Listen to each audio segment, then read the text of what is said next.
যখন অর্জুন এলেন, অর্জুন আসাতে ব্যাসদেব ভগবান সাথে করে নিয়ে এলেন। আচ্ছা, এখানে এসে ব্যাসদেব ভগবানও 96 সংক্ষিপ্ত মহাভারত লিখলেন।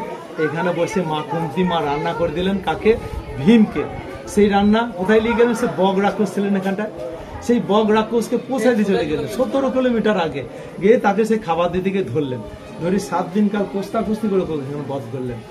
এবার দ্বারকাধীশ কৃষ্ণ বলরাম অর্জুন আসাতে এখানটায় পদদর্পণ করলেন।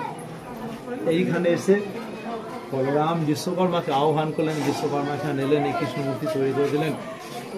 নিত্যানন্দ এখানে প্রতিষ্ঠা করলেন, করে সেবা পুজো করে এই বিগ্রহের মধ্যে আমাদের নিত্যানন্দ বিলীন হলেন।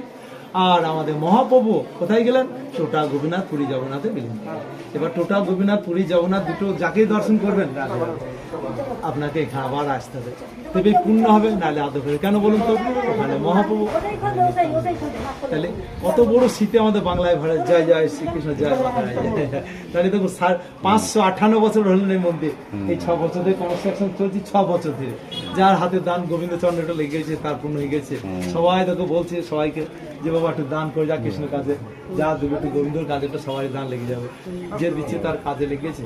এলাম কোথায় বাড়ি দাদা? বহরমপুর। গোড়াবাজার না খাগড়াছড়া নিমতলা? গোড়াবাজার। আমরা অরুণ বাবুর যে মন্দিরটা আছে হরিদাস মাটি, এখন ভালো মন্দির করতে, তখন ভাঙা আচ্ছালামপুর ছিলেন। আজকে আমি 25 বছর আগে কথা বলছি।